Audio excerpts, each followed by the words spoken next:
So we'll move to the 2018 paper. Okay. State whether the following statements are true or false and give reasons for your answer. Question number 8. Total product starts falling when diminishing return sets in. Yes or no? True or false? Diminishing returns is which stage, guys? The first or the second or the third stage? In the law of diminishing marginal returns, what is diminishing returns? Diminishing returns is the second stage, right? So is this true or false? In the second stage, does the total product start to fall? False, right? Now you have to give reason. You can't just say false. What can you say? So now I'm not going to type the answer, guys. Listen very carefully. So you can say when diminishing return sets in, the marginal product will start to decrease. However, the total product will increase at a decreasing rate. Total product is not decreasing. Total product is increasing, but increasing slowly. So you say increasing at a decreasing rate. And you can say in the next stage, when the firm experiences negative return, that is where the total product will start to fall. So don't write pages and pages. Remember, you're getting only 1 mark. So a 2 to 3 line explanation maximum is enough.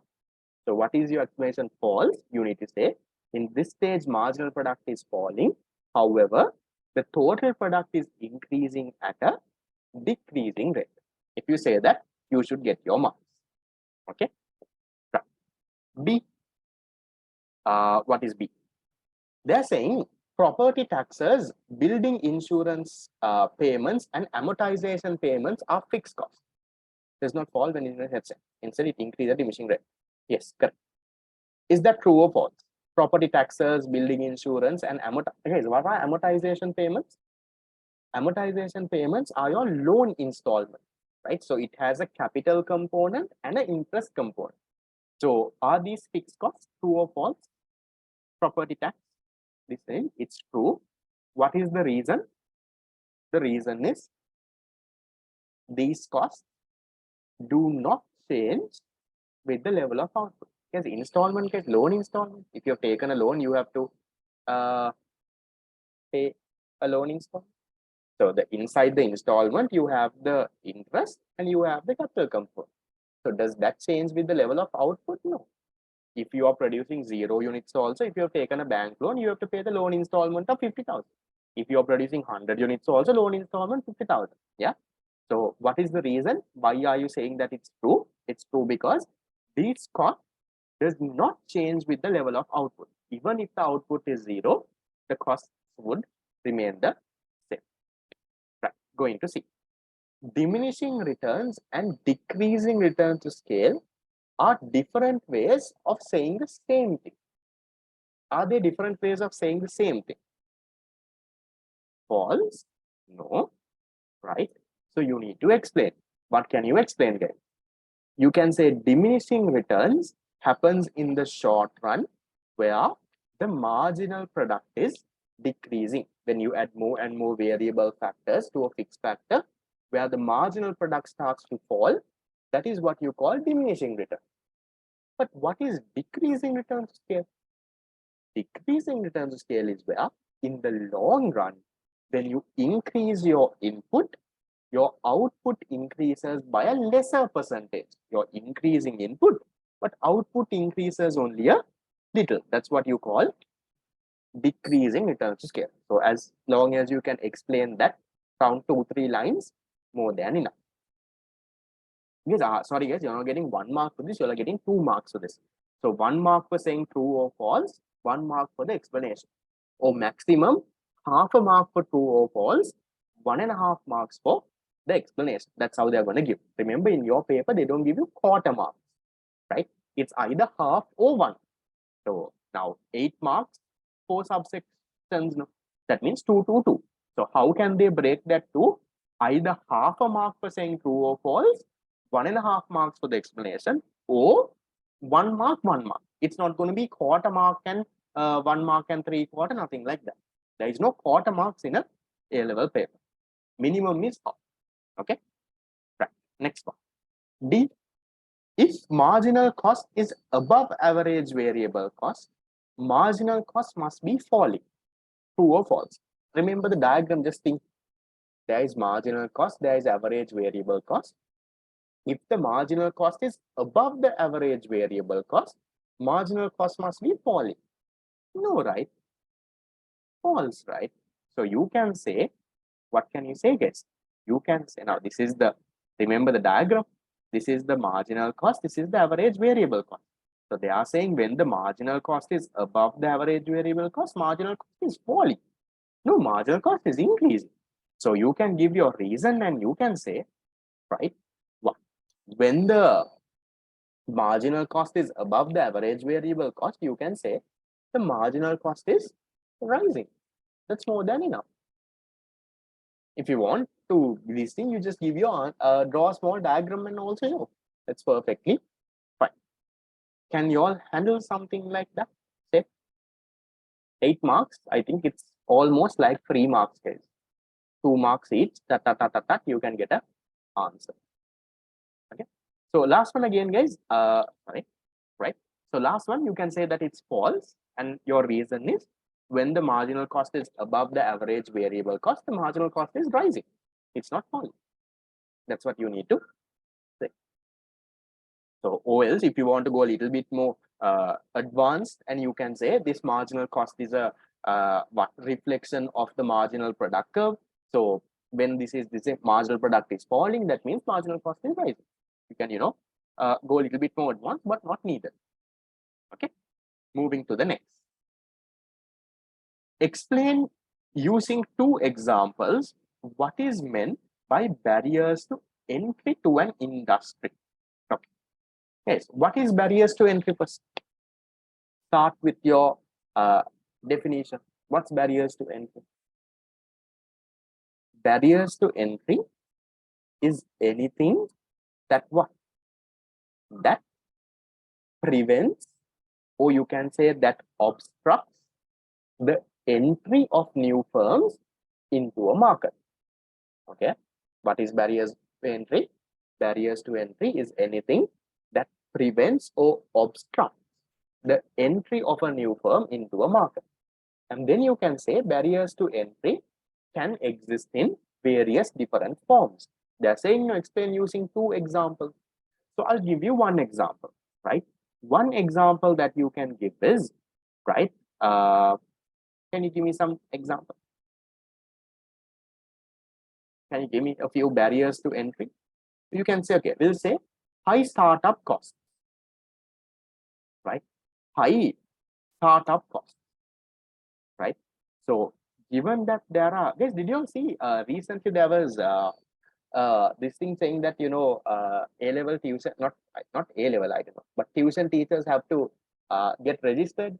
Did you all see that news? They're going to implement something like that. I think that's definitely good, right? Because what happens is there is like so many teachers, sometimes the I don't know what happens if they don't do, but I think it's good because that will maintain a standard, guys. Because otherwise what happens is, people just take this for granted, right? They usually most students are sometimes exploited, right? They charge different high fees, right? And then sometimes the standard is not that great. Something that really annoys me is, when you have this Sinhala medium teachers coming and trying to, in addition to teaching in Sinhala, they try to teach it in English also. That's fine if they can do it, but one thing that I see is their English is so broken, right? It's really, really bad.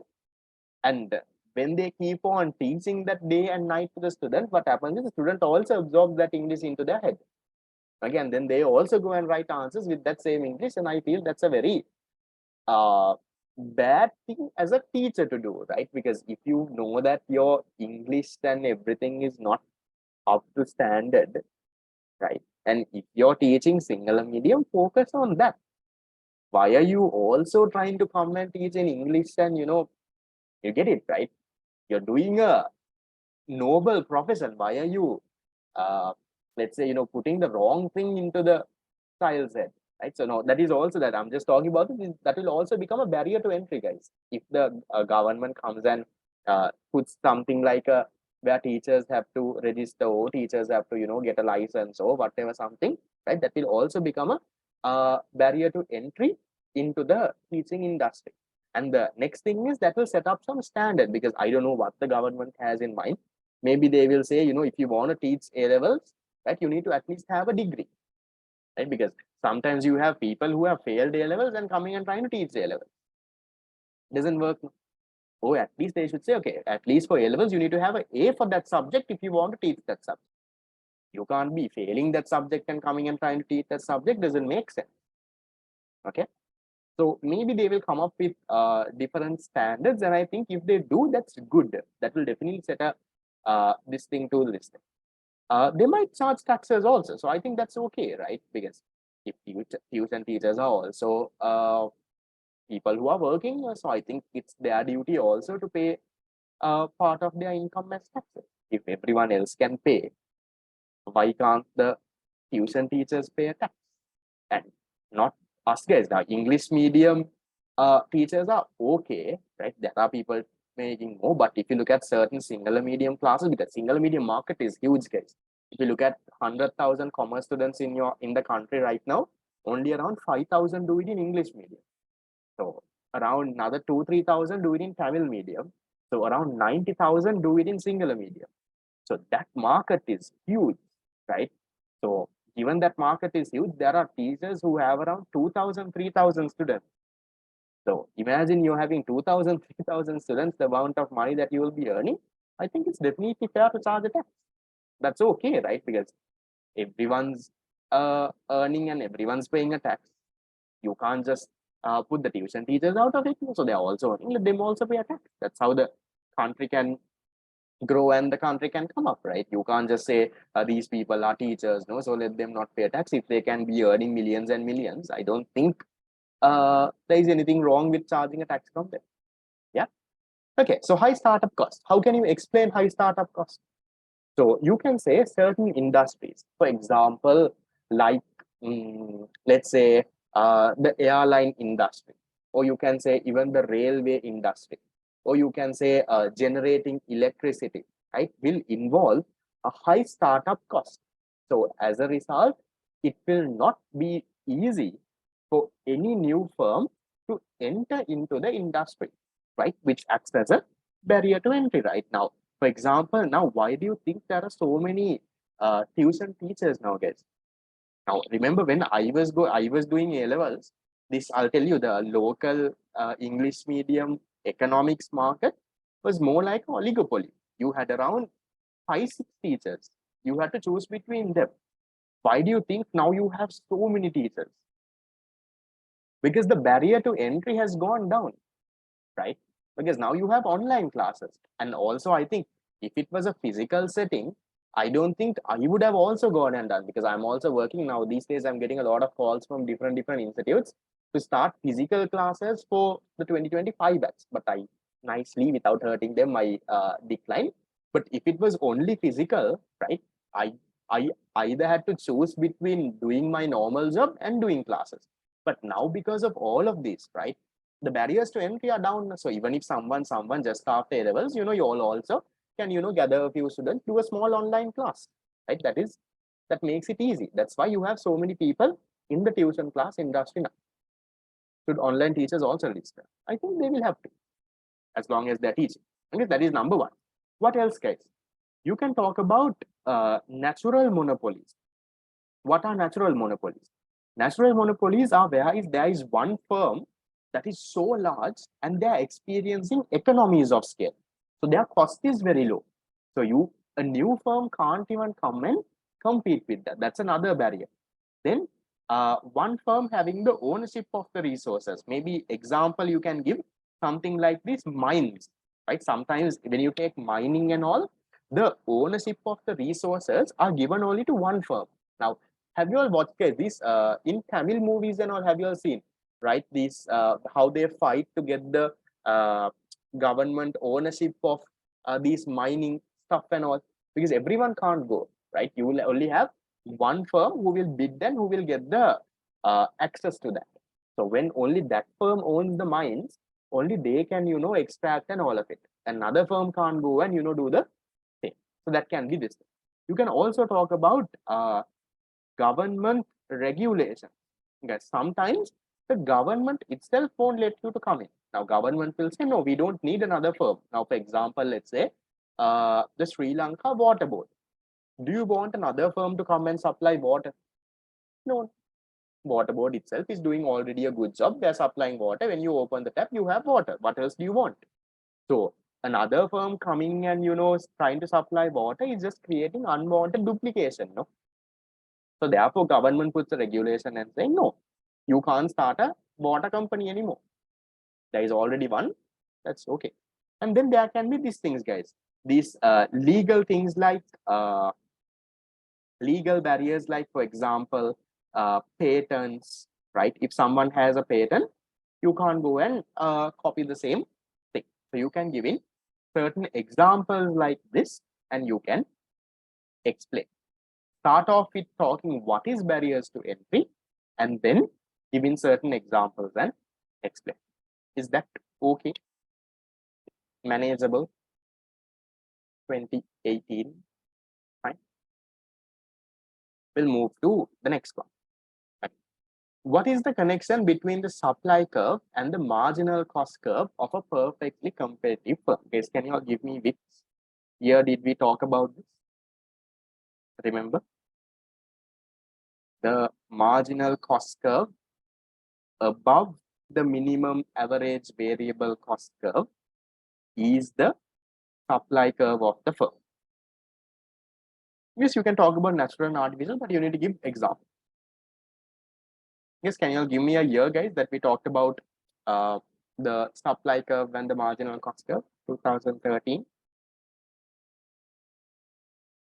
Question 3, subsection 2. Right. So again, I guess we would have gone in detail there, guys, if that is the first time we discussed.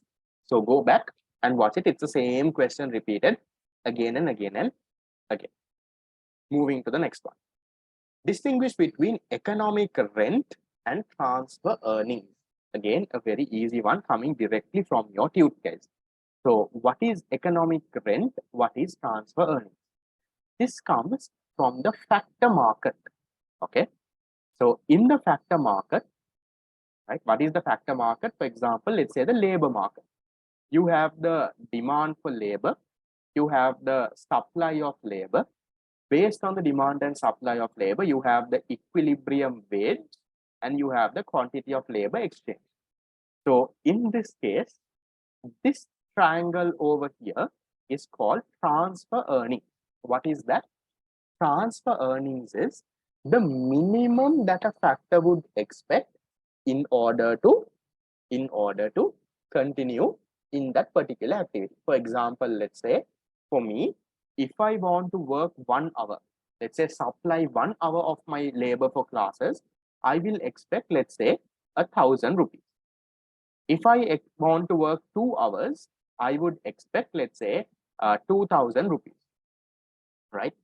But actually in the market, because of equilibrium, even for 1 hour, how much do I get?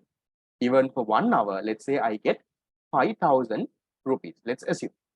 So the minimum that the factor expects, this triangle over here, right? That is what you call transfer earnings. That's the minimum he expects, because if he doesn't get this, he will switch to something else. But due to equilibrium, he gets more. So the surplus that this person gets, whatever that he gets above his minimum expectation, that is what you call economic rent. This is what you call economic rent. What is economic rent?